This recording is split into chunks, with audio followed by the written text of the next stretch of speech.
I wasted 24 hours of my life recently because I forgot something I already knew about working with AI. And here's the thing, I don't even think it was my fault, or indeed the AI's. And I really don't want that to happen to you, so please carry on watching and I'll show you how you can avoid it. Now, before I tell you what happened, I want you to think for a minute about the 4x100 meter relay. Bear with me. The 4x100 is the most watched event in athletics, and I'd argue it's the most misunderstood. People think the race is won in the individual legs, but it isn't. It's won in the handoffs. The elite teams, well, they practice the baton exchange more than anything else because they know that's where the race is actually decided. A tenth of a second in the wrong direction, and it doesn't matter how fast the runners are, they ain't going to win. And here's what I find really interesting about it. The relay isn't sequential in the way that people imagine. It's not runner one finishes, runner two starts. There's that overlap, a moment where both runners are moving, one reaching back, one reaching forward, and the baton is in neither hand and both hands at the same time. Well, working with AI, as you can probably imagine, I'm going to say, is exactly like that. Because it's not just AI does its bit, then I do mine. There is an overlap between the two of you where you sort of work on things together. You on your own, then you with AI. And the whole thing really depends on you knowing when to reach for that baton and when to let the AI run. If you get that right, you're flying. Get it wrong and, well, that's what this video is about. So look, I run my own AI consulting with my business partner, Stephen, who is the legendary tech guy behind it. And what we do is we help businesses figure out how to use AI to become more productive and to grow. And we also give loads of advice on what the implications are of that for their people and what their people can now do in a way that they've never been able to do before, all of which are focused on productivity and growth. And I'm a huge user of Claude. I use ChatGPT, I use Gemini. I rarely use Grok because I'm not a perv, but Claude is my main go-to AI. And I've been using it a lot over the last couple of weeks, and it has been doing some extraordinary things for me. So here's an example. Last week, I was in a client meeting where I didn't understand a word anyone was saying because it was an industry I didn't actually know that industry existed before I went along to the meeting. The technical detail that was being discussed was way above where I needed it to be, and I was nodding along, hoping nobody asked me a direct question. So that afternoon, I just did what I do normally. I asked loads of questions about the business, and I listened intently, and I grabbed as many of the words that I think I understood as possible.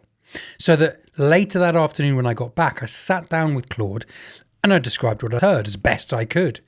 And within 4 hours, we not only had a proposal for the client, we had a working software prototype that addressed exactly what the client needed.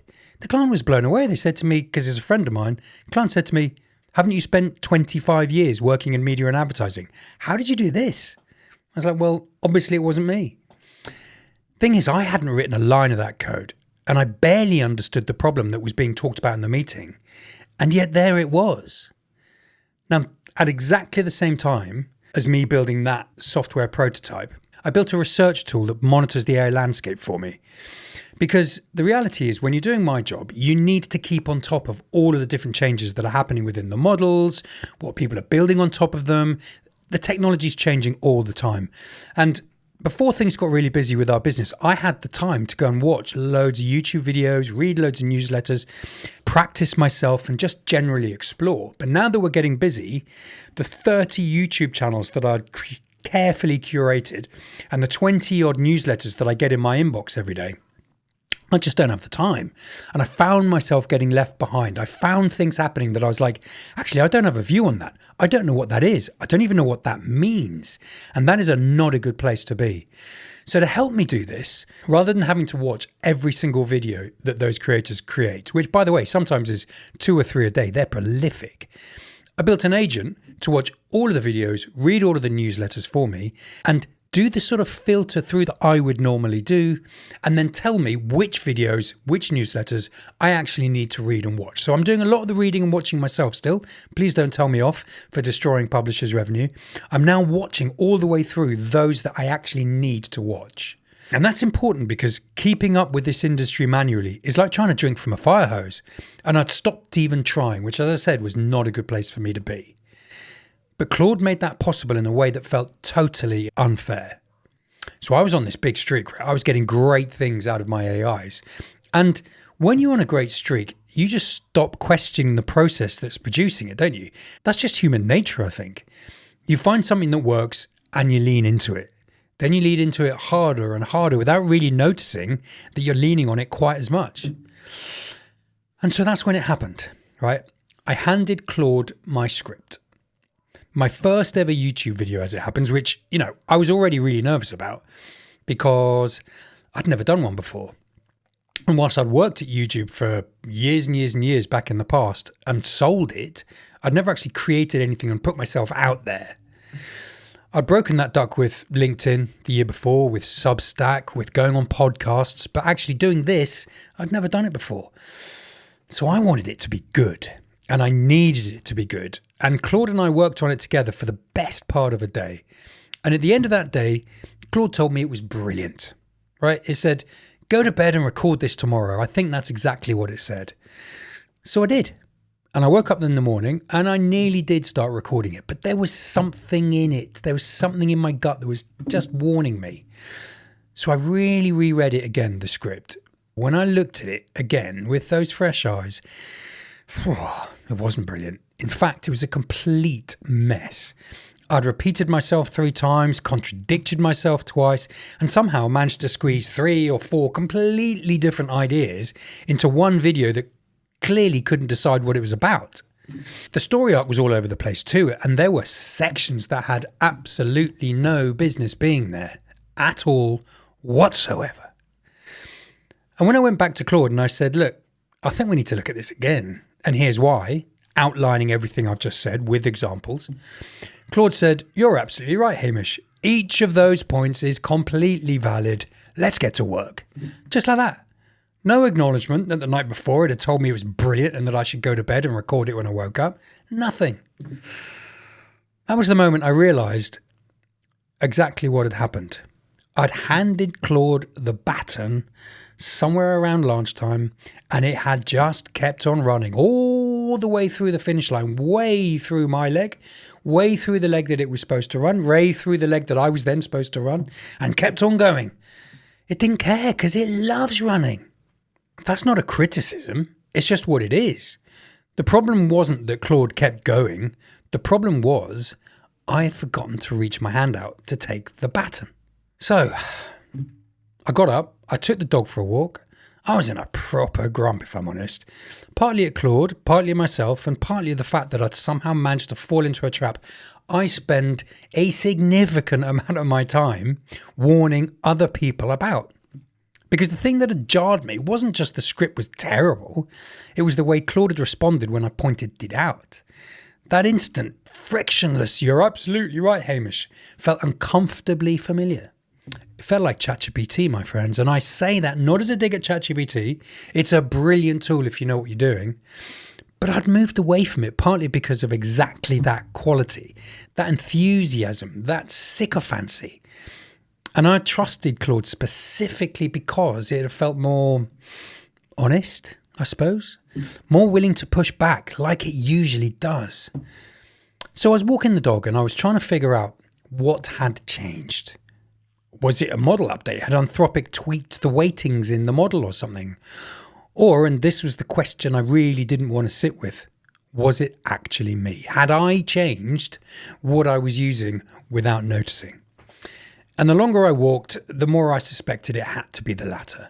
I'd been so impressed by what Claude could do in its lane that week that I'd stopped paying attention to where that lane ended.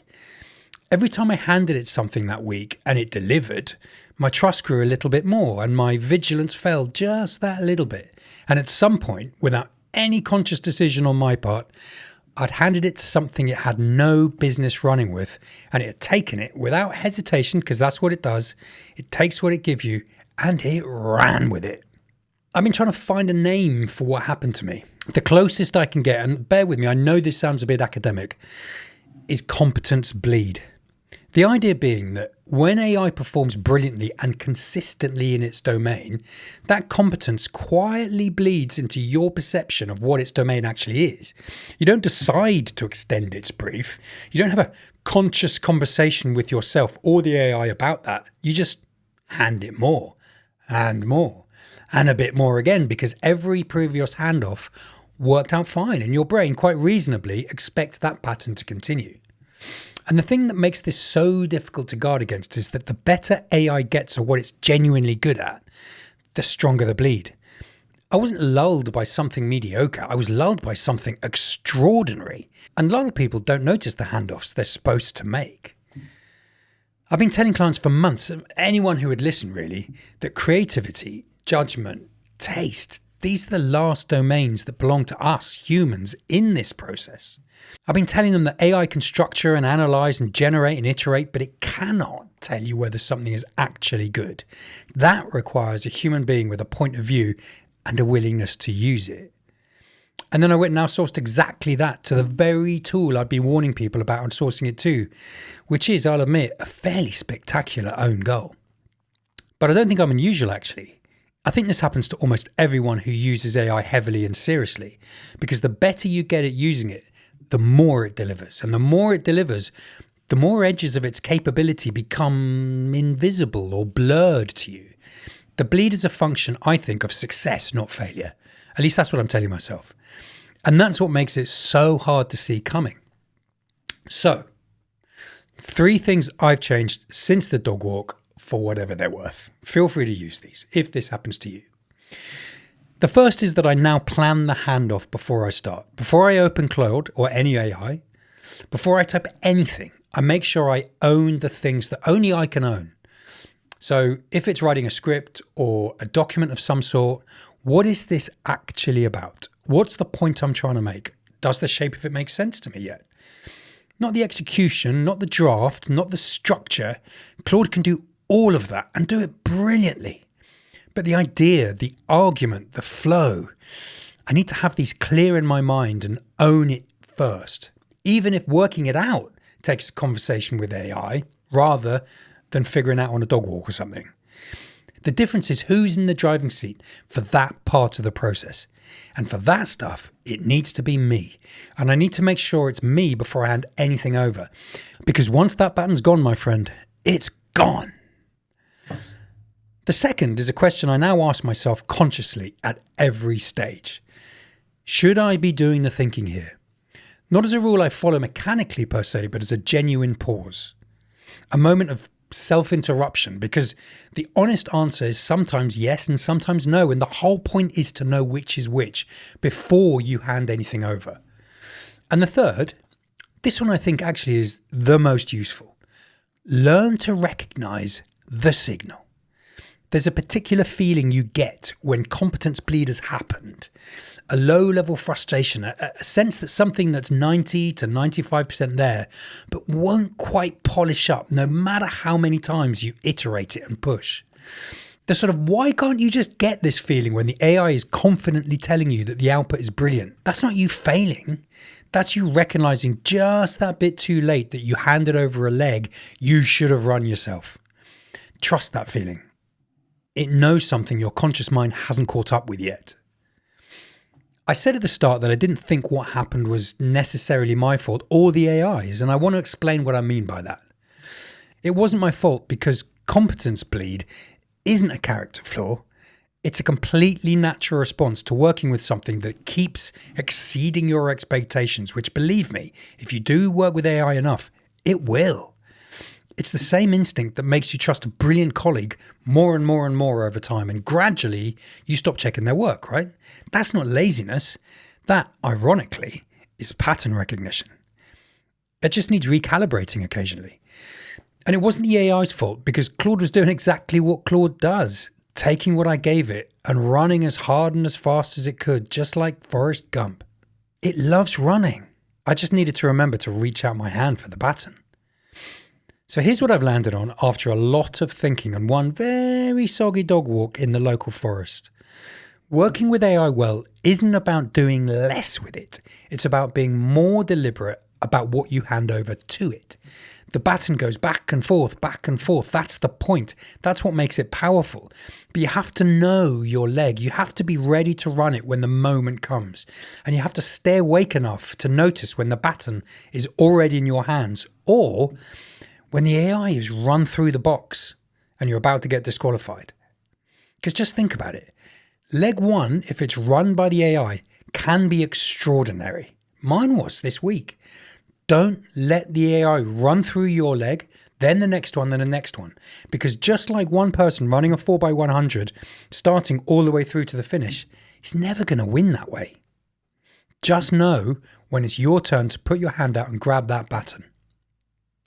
So look, if this makes sense, if it's resonating with you, please do share it with someone who's been on a similar streak. Or share it with someone you think needs to see it because they get stuck with AI. If you disagree with me, put it in the comments.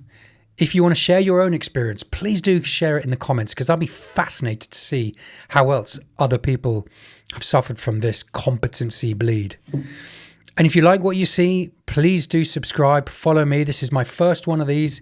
Let me know how it's gone for you. Please be kind. I'm a sensitive soul. And, if it goes well, I'll hopefully see you again.